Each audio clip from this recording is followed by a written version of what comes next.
মা আজকে তো একটা স্পেশাল ডে, আজকে ভাইফোঁটা। তো আজকে স্পেশাল বানাতে হবে তোমায় কিছু দুপুরের মেনুতে। কি বানাবা? কি বানাবো বলো তো বাবু? আমি তো ভাবলাম চিকেনের একটা ভালো রেসিপি, কারণ তুমি তো চিকেন ভীষণ ভালোবাসো। ভেবেছি চিকেনের একটা কিছু বানাবো। তুমি বলো তো কি বানানো যায়?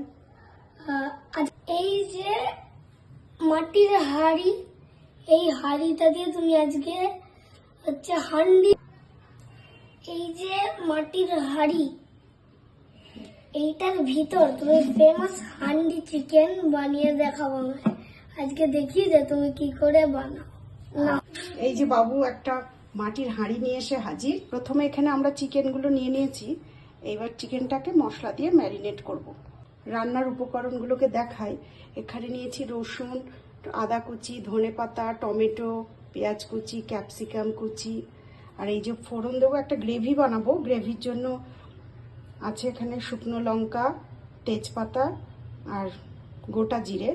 ম্যারিনেশনের জন্য আছে টক দই, এখানে গোটা গরম মশলা আছে, ধনে জিরে গুঁড়ো করে রাখা আছে, আর পেঁয়াজ আদা রসুনের পেস্ট আছে, আর আছে কাঁচা লঙ্কা কুচি। এবার এই যে গোটা গরম মশলাটা আছে, এটাকে আমরা একটু রোস্ট করে গুঁড়িয়ে নেব। এই যে এখানে গোটা গরম মশলাগুলোকে রোস্ট করছি। এই যে ম্যারিনেশন করার জন্য চিকেনটা একটু সর্ষের তেল, লবণ, হলুদ দিলাম।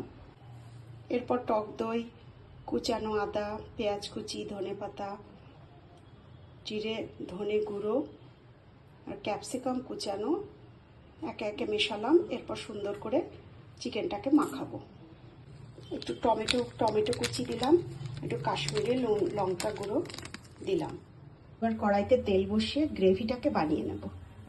এবার বেটে রাখা পেঁয়াজ আদা রসুন পেস্টটাকে এর মধ্যে দিলাম, একটু নুন হলুদ দিলাম। এরপর গ্রেভিটাকে ভালো করে বানাবো।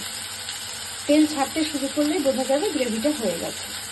যেহেতু এটা চিকেনের রেসিপি, চিকেন তো খুব তাড়াতাড়ি হয়ে যায়, তাই পেঁয়াজ রসুন আদাটাকে একটু ভেজে গ্রেভি বানিয়ে নিচ্ছি। এটা যদি মাটনের রেসিপি হয় তাহলে ডাইরেক্ট এগুলোকে হাঁড়ির মধ্যে দিলেও হয়। এই যে মাটির হাঁড়িটাকে আমি ভিতরটা পুরোটা সর্ষের তেল মাখিয়ে নিয়েছি, দিয়ে এবার গ্যাসে আমি বসিয়ে নিলাম। এইবার আমি কয়েক কোয়া রসুন, একটু দারচিনি ফোড়ন দিয়ে দিলাম, হাঁড়ির মধ্যে দিয়ে দিলাম। কুচানো লঙ্কা দিয়ে দিলাম, কাঁচা লঙ্কা। এবার যে চিকেনটা ম্যারিনেশন করে রেখেছি ওইটা দেব। ম্যারিনেশন করে রাখা চিকেনটা আর ওই যে গ্রেভিটা বানিয়েছিলাম সেই গ্রেভিটার মধ্যে মিশিয়ে দিলাম। আর রোস্ট করে রাখা যে গরম মশলার গুঁড়োটা হয়েছিল সেইটাও দিয়ে দিলাম।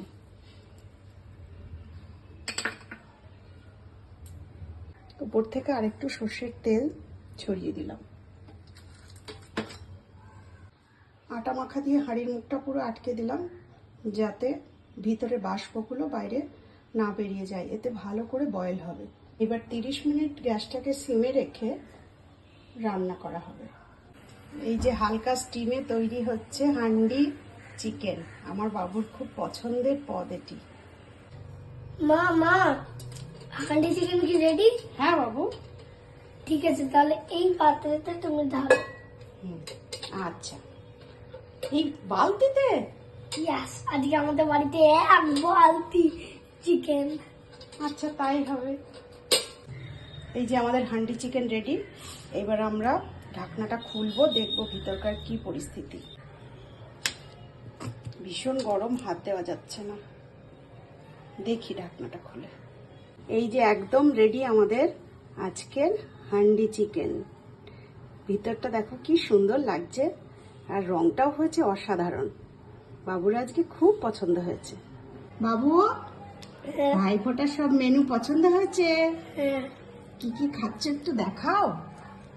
এটা বিরিয়ানি খাচ্ছে, হ্যাঁ, আর এটা আলু খাচ্ছে, হুম এটা ভাত খাচ্ছে, হুম এটা 3 রকমের মাছ খাচ্ছে, আচ্ছা, একটা শাক খাচ্ছে, 3 রকমের, 3 রকম না, ওটা 5 রকমের সবজি ভাজা।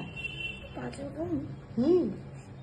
এটা মুগের ডাল, আর মুগের ডাল খাচ্ছি, আর এইটা হান্ডি চিকেন যেটা বলেছিলাম। তাহলে আজকে পছন্দ তো? সব খাবার। হুম তাহলে ভাই ফোঁটা আজকে জমজমাট হলো তো। হুম